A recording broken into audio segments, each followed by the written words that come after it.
Alright guys, welcome back to VALORANT News. More roster drama going down last night. Big rumours emerging that potentially Vitality could be on the chopping block as well after a very difficult second stint here into the season. Sayf, the in-game leader, the guy who effectively built this team, could well be off the roster, at least for some scrims. It seems the team was scrimming without Sayf in the team as their in-game leader. Of course, they're making a change to that position potentially with Sayf streaming while the rest of the team were up to no good. Very much enjoyed your thoughts in the comments. Hit the like button if you enjoy. Subscribe if you're new as always. I'd greatly appreciate it. Plenty to get into because this is the trophy for Masters Toronto. This, of course, was the trophy for winning an EMEA. As Boaster says, each player was given little versions, or each player was given little versions of the trophy. Thought this is actually really cool, to be fair. So I like this idea because, you know, you win a trophy as a team and it's like, okay, great, but where does it go? It lives in the team house. Every player would like to have a version. So actually what they did is EMEA made 5 versions of the trophy for each of the players, maybe for the coach as well, I don't know. But thought that was pretty nice, right? So he can put it up on his shelf, I suppose, and the main trophy can live with Fnatic, I imagine. Now, for Toronto, this is the MVP rewards. They've got this chain. Thought it was pretty fire. Boaster says, you know, I'm not winning that, so it doesn't really matter. For me, Ye, of course, was talking about the trophy and maybe some of the inspiration that they took to come up with the trophy design. But there's lots to talk about the event itself, where we go from here. Obviously, it starts not far from today. The on-air talent as well was pretty cool to see that pretty much everyone is going to be here. Uber and Wyatt are here. I know that people are really, obviously, like, you know, Pansy and Hypoc are here. So, you know, great to see everyone involved. But also Van Silly, who gets a lot of credit for, you know, his casting and his talent. Certainly for the last few years, you know, good to see him get recognized as well. So yeah, quite the stacked talent department out there in Toronto. And they did the format explainer. Like, it's the same as normal. We know it at this point. We are running the top 4 teams from the various regions. They get the bye into the playoff rounds, and that's on June 13th to the 22nd. But the June 11th to the June 20 or June 11th run, the 7th to the 11th, that's going to be the Swiss stage where the seedings play each other out as TenZ describes. It was pretty funny to see TenZ, of course, you know, Canadian event in Toronto. He did the voiceover for this one and he explained how things go. So yeah, the 2-0, the 2-1 teams, they qualify. The teams that lose, of course, they do not qualify. We're familiar with the format at this point. There was also drama around Tier 2. So yesterday we got the final lineup determines for North America Stage 2. Burger Boys go down to Ambrosia in 5. They had a banger series here and it was all the way down to the wire. It was a 13-10 icebox in favor of Ambrosia. Then it was a 13-10 again. And then Burger Boys put on a bit of a comeback. They won the split 13-5. They won the Sunset 13-11. They iced up to take it all the way to 5.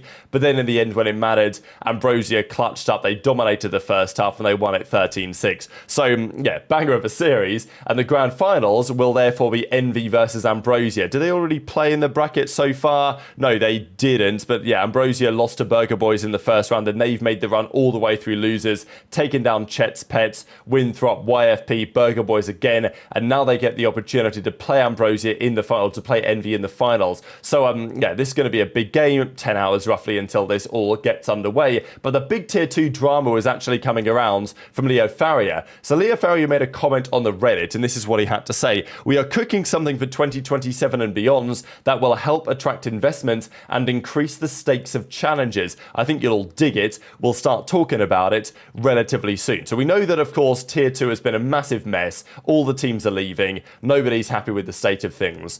But what does this mean? What does this refer to, right? So what are we talking about here? Something for 2027 plus that they're making changes. Now, firstly to note, 2027 is rather a long time away still. We're still mid-2025. So that's a long time for some of these organizations to see changes. But also this does coincide, let's not forget, with the changes that we are seeing to the partnership agreements, right? So for 2027, that is when Riot are renewing or reconsidering the current partnership agreements with the current teams. At which point they can either kick partners out, bring new partners in, potentially change how the structure works. My feeling is this has a couple of possibilities. One may be that it could allow challengers teams to potentially qualify for the big tournaments, to qualify for Masters and stuff like this if you do particularly well. That would likely not be possible under the current partnership agreements because I imagine that it's limited to just the partner teams. They could change the rules on that from 2027 because they're renewing the agreements,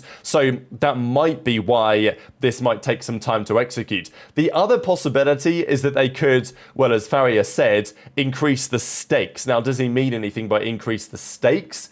And what I mean by that is there's been lots of talk about sponsors, about partners, and about what it means. So interestingly enough, the owner of YFP comes into the replies and says this is probably the idea of tier 2 teams able to qualify for internationals. And, he says, it might be a nice thing, but it's not really a massive needle mover. It's not going to make a massive amount of difference. And, he says, look, I'd prefer other things. To be honest, I know that it's negative in the scene, but the only sponsors that want to give tier 2 teams cash right now are gambling sponsors, but they're not allowed to do that. Now, of course, it's controversial.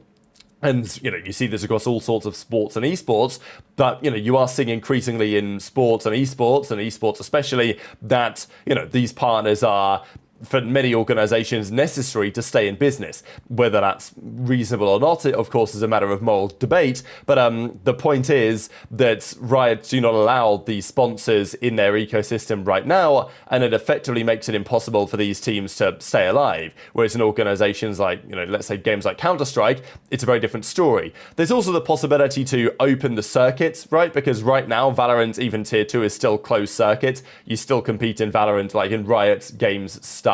So, maybe they could change that around. But as he says, the other thing would be stipends over prize pools just to provide stability across the whole ecosystem. We're all competing for Ascension. That's the ultimate prize. Stipends would be better in general, in my opinion. So, there's some various theories on what they could do. Again, at the end of the day, Riot may solve the problem, but it's a problem that Riot have self-inflicted, as it were, as we'll see how time progresses, I suppose, on that. But a couple of other things to mention, certainly on the Rostermania side, and we are going to start right about here. So, Crew Esports, interestingly enough, Lucas Rojo, of course, who works for Lev, but he says, hey Crew, hope you'll start practicing Duolingo. Have a great day. Kesnet was in the replies hitting him with the ratio, and, not going to translate this final part for you, but you can potentially guess kind of what that could potentially mean. But anyway, so he got ratioed a bit, but the general talking point is around Nerve. The theory is that, Crew could be getting Nerve into the roster, and that could be a change that they're looking to confirm relatively shortly,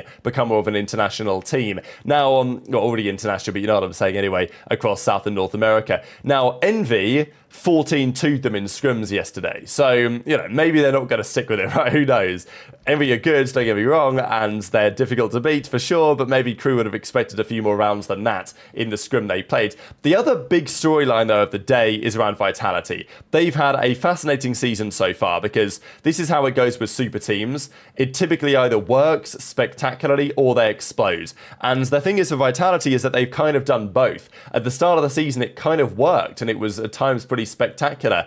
But then it didn't work. Then they changed their roster, and since then, things have changed a lot. So Vitality were up 4-1 against somebody, but clearly Les was practicing here with the roster, and Sayf was actually streaming while this was all happening. So, people put 2 and 2 together and said at the very least, they are trialing Sayf no longer in the roster. Now, it's very interesting, because Sayf is a talented player, but, I never really felt like he was best suited to the in-game leader role compared to just being like a very good duelist.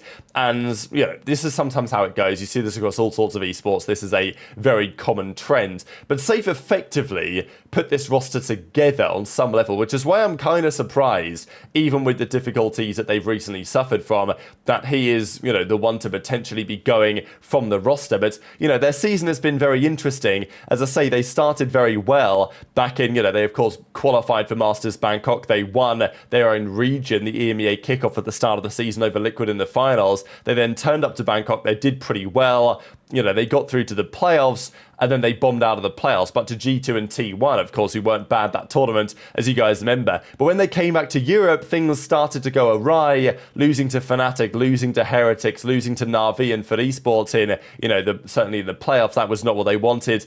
Then, of course, they, made the change. Trex is gone. Zyvov is in, and Zyvov's done a pretty good job. But from top to bottom, the team has just not been anywhere near as good as they were at the start of the season. So it's kind of fascinating, because when you form a super team like they potentially did, and then you win, you know, the optimism is really high, but for Sayf to potentially be the one to step out or to get benched off the team or to get dropped off the team, that is definitely a big development. So intrigued to your thoughts on that in the comment section below, what they might do therefore in terms of that in-game leadership position, what they're going to do with the rest of the roster. It is certainly a big question right now. There's some more scrimbucks though to mention because of course Wolves are up 9-1 on EDG. I think we saw that, and Sentinels are saying, hang on guys, like you want to chill out for just a second because of course they play Sentinels in the first round of Masters Toronto, so that's going to be a big talking point in the group stages. But also this Landor team, they were up 7-2 on G2. So of course G2, number 1 seed, guaranteed to the playoffs of Toronto already.